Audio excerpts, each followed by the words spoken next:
Hello over there and welcome to this YouTube channel. So in today's clip I'm gonna do a very simple look, fitable for eyeglass wearers. So let's just start. I'm priming my face with the E.L.F Poreless Putty primer.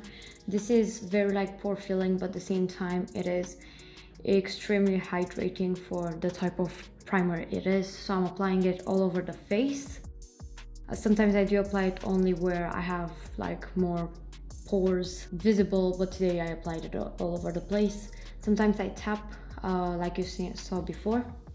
Now I'm using the foundation from Estee Lauder with a foundation brush because I did not have the sponge on hand. Just make sure you're blending out really well, because this is a not too thick, but like it is a bit thick foundation. I feel with foundation brushes you need to apply a foundation that is very liquidy to apply perfectly from the first try. So like you see, I'm blending out as much as I can, and I'm going over the neck as well, because although it kind of suits me, the shade is not like perfect. Now I'm using the concealer from Revolution and I'm applying once at a time underneath my eye. I feel this is doing a better job than applying on both of the eyes and then blending it out, because the other one it kind of dries down and it looks patchy. At least this is happening with me. I've seen not that many people do it, but for me this is how it works at its best, and I'm doing it as such. Now I'm applying it a bit on my chin and I'm blending it out, and with the leftover I have on that particular brush I go on my forehead, because if I apply it on its own it kind of like catches up my dry patches. So now I'm sitting with this powder. This is a very finely milled powder, as you can see, and I'm literally tapping first and then dragging the excess on top. I feel this is applying the best, not making any kind of like cakiness underneath my eyes. I really like it that way. And I apply it on my forehead as well, the same tapping motions and then like dragging the excess on top. And on my nose, but be careful because it's very finely milled, and yeah, it can get into your nose and you can cough because of it. And I apply it underneath, like kind of like that side of contouring, just to kind of like minimize the highlighting of my face, because it can be a bit highlighting.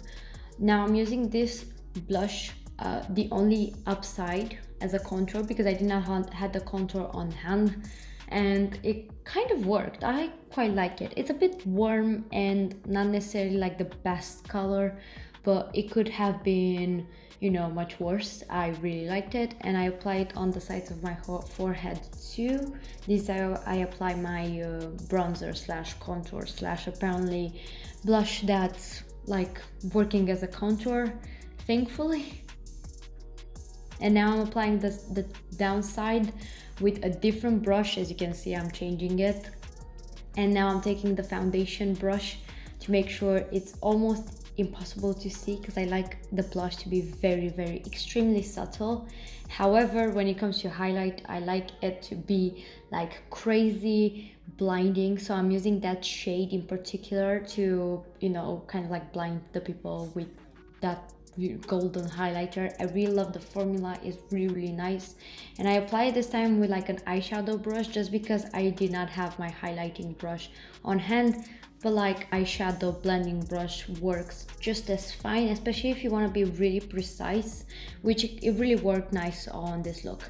On my cupid's bow, of course, and on top of my nose, just on top, like that's how I like it. Now I'm using this brow gel from Essence, and because I couldn't see in the big mirror, I'm dragging a tiny one and making sure I don't have like bulks, because sometimes it can happen with these kind of like products, but because I have a really nice shape to my eyebrows, I don't need a pencil or something like that. It works just as fine. Now I'm using the Blood Sugar. Unfortunately, I don't show the actual shade in this very second, but the name of it is cake mix, which is a bit of a darker kind of brown. It looks a bit reddish on my eyes. I have no idea why, or at least in the clip itself. And I'm making sure I'm placing it underneath the eye too, because I'm trying to kind of like curve out the eye. So I'm not gonna do something really crazy on the eye today. It's just literally kind of like shading it and not making it looking as, you know, plain as it looks, you know, in its natural habitat. But like now I'm using the Sugarcane shadow again from the same palette, and it's a bit lighter than that one, and I'm trying to kind of like highlight the lid with that shade. Now I'm showing the eyeshadow. So this is Sweetner, and it's a highlighting really kind of like blinding shade, and I'm applying it in the inner corners of my eyes and on the brow bones too. But because it's quite, you know, blinding, I'm taking my finger and kind of like trying to kind of like narrow down the blindness of it, because I don't want to be like in your face with this type of look. It's like an everyday simple look, right? So now I'm taking a plain brush and I'm blending it out just to make sure again it's not as blinding. Now I'm using the Wonder Wing eyeliner from Rimmel, and this is one of my favorites. If you've been looking at my clips before, you know I like this one because it has a stamp. So I literally stamp and kind of like work out the shape of the stamping that initially happened, and it's the most simple eyeliner on of everyday use I could possibly find. It's not very like black, but it works just as fine for like everyday use. And now I'm trying to make the line as crisp as I can, and it worked perfectly fine. Like it was really easy. I really love this stuff. And now I'm using the Maybelline Lash Sensational mascara.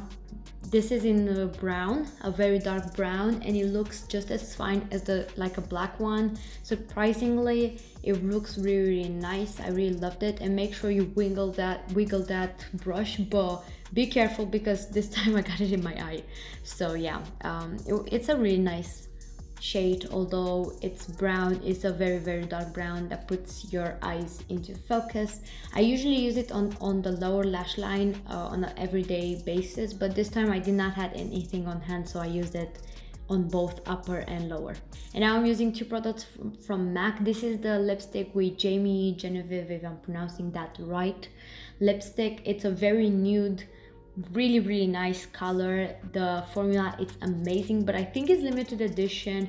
If I can find it somewhere, I will buy like backups because it's really lovely. And now I'm using an eyeliner. It is an eyeliner, but I use it as a lip liner because it really works just as fine with this shade. The lipstick, I don't remember the name of the lip liner, but I'll list everything in the description down below. And just to make sure I keep the nude in the middle, I go again with the lipstick. And that is completely the finished look. I hope you enjoy it and it's useful. So yeah, subscribe if you want to see more of this, and I'll see you hopefully in the next one. Bye.